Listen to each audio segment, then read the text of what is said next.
Bonjour à tous, j'espère que vous allez bien. Aujourd'hui, je fais une très courte vidéo sur les casques audio. Donc là, en l'occurrence, c'est le casque de mon fils qui a un bridage pour le volume. Et du coup, en fait, il marchait pas au niveau du jack ici. C'était un peu cassé. Donc, c'est-à-dire que quand on le bougeait, ça ne marchait plus.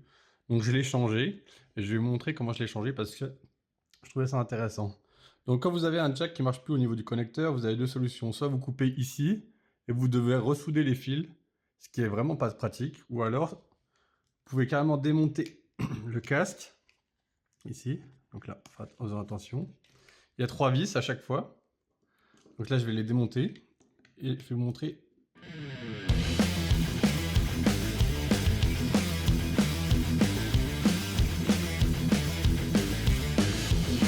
Donc ici, vous voyez comment c'est fait. Donc le câble, il arrive jusqu'ici. Ici, on l'enroule pour le faire tenir. Et ici, vous voyez qu'il y a un petit circuit très simple. Donc il y a 3 pistes et avec 2 résistances. Les résistances qui vont permettre de limiter le volume. Donc moi, ce que j'ai fait, c'est que j'ai coupé le câble, j'ai dessoudé ici et j'ai ressoudé. J'ai mis un peu de pistolet à colle pour être sûr que ça tienne. Mais en tout cas, c'est beaucoup plus simple de souder ici que directement de couper le câble et de ressouder le câble. Et si vous n'avez pas de réducteur de bruit, vous pouvez directement souder au niveau des haut-parleurs. Et par contre, au niveau du jack, il y a 2 types différents. Donc il y en a avec 1, 2, 3, 4 petites sections. Et celui d'avant, il en avait que 3. Voilà. Donc ça, c'est un 3 et ça, c'est un 4. La différence, elle est très simple, c'est qu'il y a des casques avec des micros et des casques sans micro. Donc celui-là, c'est un casque sans micro, donc il y avait en gros 3 sections. Vous avez le gauche, la droite et la masse. Hein, ground, right, left. Et quand il y a un micro, il y a 4 sections.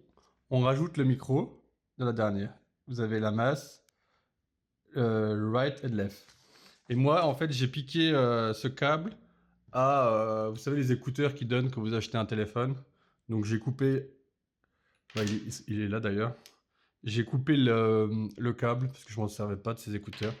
Et je l'ai réutilisé pour le casque de mon fils. Voilà, c'était la petite astuce. Donc là, on va pouvoir s'amuser un peu. On va mesurer la résistance pour voir la réduction du bruit. Donc voilà, ici j'ai un multimètre et on va mesurer les valeurs de résistance de diminution du bruit. Donc on a du 62 ohms. Je le déplace un petit peu, on va mesurer la deuxième.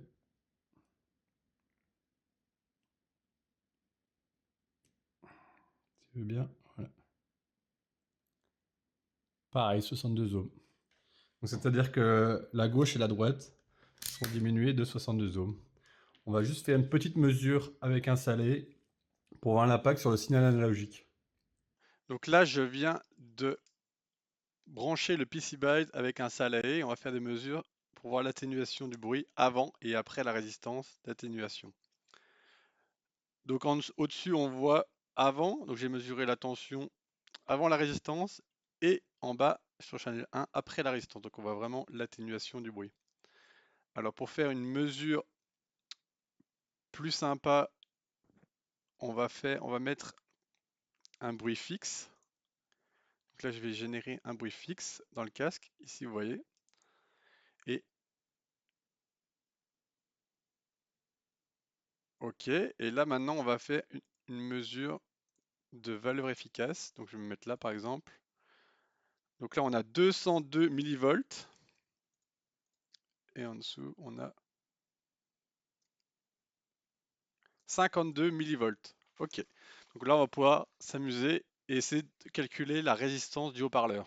Alors on va essayer de faire un petit jeu et on va essayer de calculer la résistance du haut-parleur avec les infos qu'on a. Donc là, c'était la résistance d'atténuation qui faisait, on savait, 62 ohms, ok?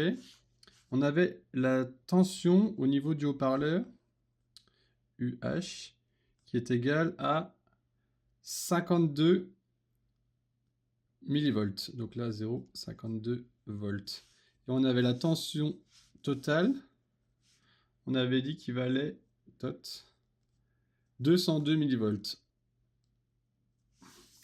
Donc là, on voit bien que c'est un pont diviseur de tension. Donc ce qu'on a, c'est on a UH est égal à U tot fois RH sur RH plus R. Ok? Donc maintenant, nous, ce qu'on cherche, c'est RH. Donc là, on voit que ça nous fait UH fois RH plus R est égal à U tot fois RH. Et du coup, on a du UH, RH plus R, UH est égal à U tot fois RH.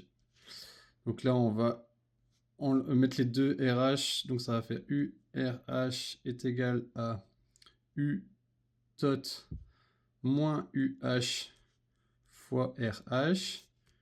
Et du coup, on a du RH est égal à R fois UH divisé par U tot moins UH.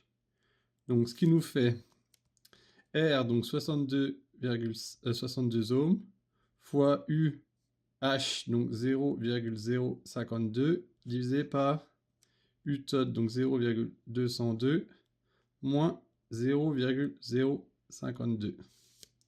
Et ça nous fait à peu près du 21,6 ohms. Voilà, donc là on va mesurer pour voir si tout est bon. Ok, donc là je vais faire une petite mesure pour voir si on s'est trompé. Donc on avait dit 21,6 et là on a du 21,1. Ouais, les incertitudes, on n'est pas trop mal. Super, bon bah je vous souhaite une bonne journée. C'est tout pour cette vidéo. Ok, donc là on va faire un petit essai. Je viens de donner à Mistral, donc c'est une intelligence artificielle. Le schéma là, je vais demander de calculer RH. Moi j'avais écrit un peu à l'arrache, donc je vais quand même préciser que U tot is U total. Can you calculate RH? Donc là on va voir s'il va réussir à... Donc là il a dit que c'était un diviseur de tension, c'est pas mal ça déjà. Donc là on a bien UH est égal, c'est ce qu'on avait vu tout à l'heure, donc ça c'est parfait. Et donc il a bien réarrangé comme j'avais fait, et à la fin il a le bon résultat. Donc vous voyez la puissance quand même des intelligences artificielles maintenant, c'est assez impressionnant, quoi. En tout cas pour des choses assez basiques.